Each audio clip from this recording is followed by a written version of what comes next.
अक्सर बहुत लोगों के मन में ये सवाल उठते हैं कि भगवान श्री कृष्ण द्रौपदी के चीरहरण के पहले ही उसे बचा सकते थे। उससे पहले श्री कृष्ण ने युधिष्ठिर को जुआ खेलने से रोका क्यों नहीं?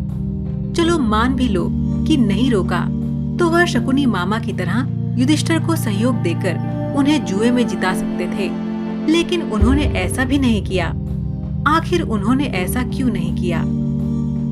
दोस्तों, एक बार श्री कृष्ण के मित्र उद्धव उनसे इस संबंध में कई सवाल करते हैं। उद्धव कहते हैं, हे कृष्ण, आप पांडवों के अत्यंत प्रिय मित्र थे। आजाद बांधव के रूप में उन्होंने सदा आप पर पूरा भरोसा किया। कृष्ण, आप महान ज्ञानी हैं। आप भूत, वर्तमान व भविष्य के ज्ञाता हैं। किंतु आपने सच्चे मित्र की जो परिभाषा दी है, क्या आपको नहीं लगता कि आपने उस परिभाषा के अनुसार कार्य नहीं किया? आपने धर्मराज युधिष्ठिर को जुआ खेलने से रोका क्यों नहीं? चलो ठीक है कि आपने उन्हें नहीं रोका, लेकिन आपने भाग्य को भी धर्मराज के पक्ष में भी नहीं मोड़ा। आप चाहते तो युधिष्ठिर जीत सकते थे। आप कम से कम उन्हें धन, राज्य और यहाँ तक कि खुद को हारने के बाद तो रोक सकते थे। उसके बाद जब उन्होंने अपने भाइयों को दांव पर लगाना शुरू किया, तब तो आप सभा कक्ष में पहुंच सकते थे। आपने वो भी नहीं किया। उसके बाद जब दुर्योधन ने पांडवों को सदैव अच्छी किस्मत वाला बताते हुए द्रौपदी को दांव पर लगाने को प्रेरित किया और जीतने पर हारा हुआ सब कुछ वापस कर देने का लालच दिया, कम से कम तब तो आप हस्तक्षेप कर ही सकते थे। अपनी दिव्य शक्ति के द्वारा आप पासे धर्मराज के अनुकूल कर सकते थे। इसके स्थान पर आपने तब हस्तक्षेप किया जब द्रौपदी लगभग अपना चीरहरण खो रही थी। तब आपने उसे वस्त्र देकर द्रौपदी के चीरहरण को बचाने का दावा किया। लेकिन आप ये दावा भी कैसे कर सकते हैं? द्रौपदी को एक आदमी घसीटकर सभा में लाता है और इतने सारे लोगों के सामने निर्वस्त्र करने के लिए छोड़ देता है। एक महिला की इज्जत क्या बची? आपने क्या बचाया? अगर आपने संकट के समय में अपनों की सहायता नहीं की, तो आपको आपात बंधव कैसे कहा जा सकता है? हे कृष्ण, बताइए, आपने संकट के समय में सहायता नहीं की तो क्या फायदा? क्या यही धर्म है? भगवान श्री कृष्ण मुस्कुराते हुए बोले, प्रिय उद्धव, ये सृष्टि का नियम है कि विवेकवान ही जीतता है। उस समय दुर्योधन के पास विवेक था, धर्मराज के पास नहीं। यही कारण रहा कि धर्मराज पराजित हुए। उद्धव को हैरान परेशान देखकर कृष्ण जी आगे बोले, दुर्योधन के पास जुआ खेलने के लिए पैसा और धन तो बहुत था, लेकिन उसे पांसों का खेल खेलना नहीं आता था। इसलिए उसने अपने मामा शकुनी का द्यूत क्रीड़ा के लिए उपयोग किया। यही विवेक है। धर्मराज भी इसी प्रकार सोच सकते थे और अपने चचेरे भाई से पेशकश कर सकते थे कि उनकी तरफ से मैं खेलूंगा।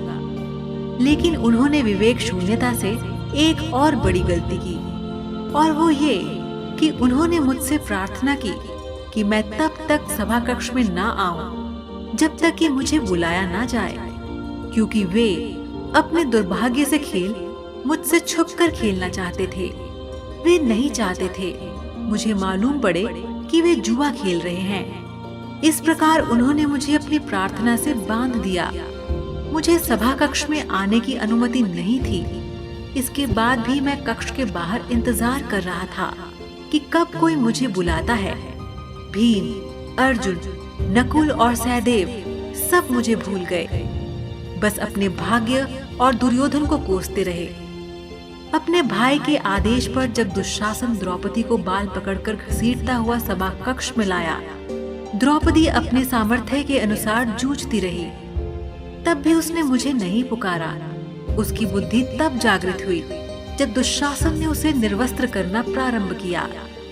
जब उसने स्वयं पर निर्भरता छोड़कर हरि हरि अभ्यम कृष्णा अभ्यम की गुहार लगाई, तब मुझे उसके चीरहरण की रक्षा का अवसर मिला। जैसे ही मुझे पुकारा गया, मैं अविलंब पहुंच गया।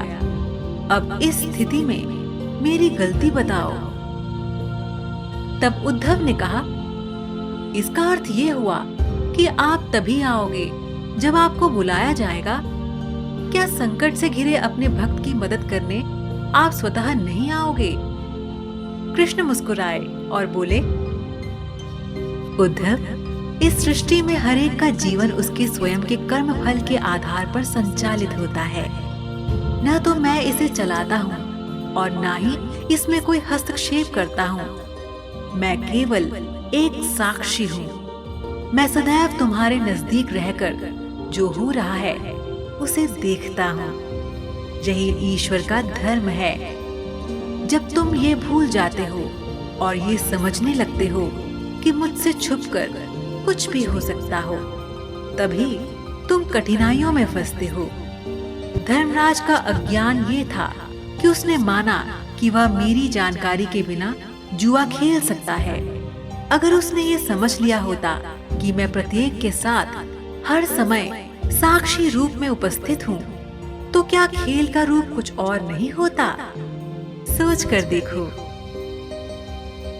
उद्धव को अपने सभी सवालों के जवाब मिल चुके थे। दोस्तों, आपकी क्या राय है इस वार्तालाप के बारे में? आप नीचे कमेंट बॉक्स में साझा जरूर करें।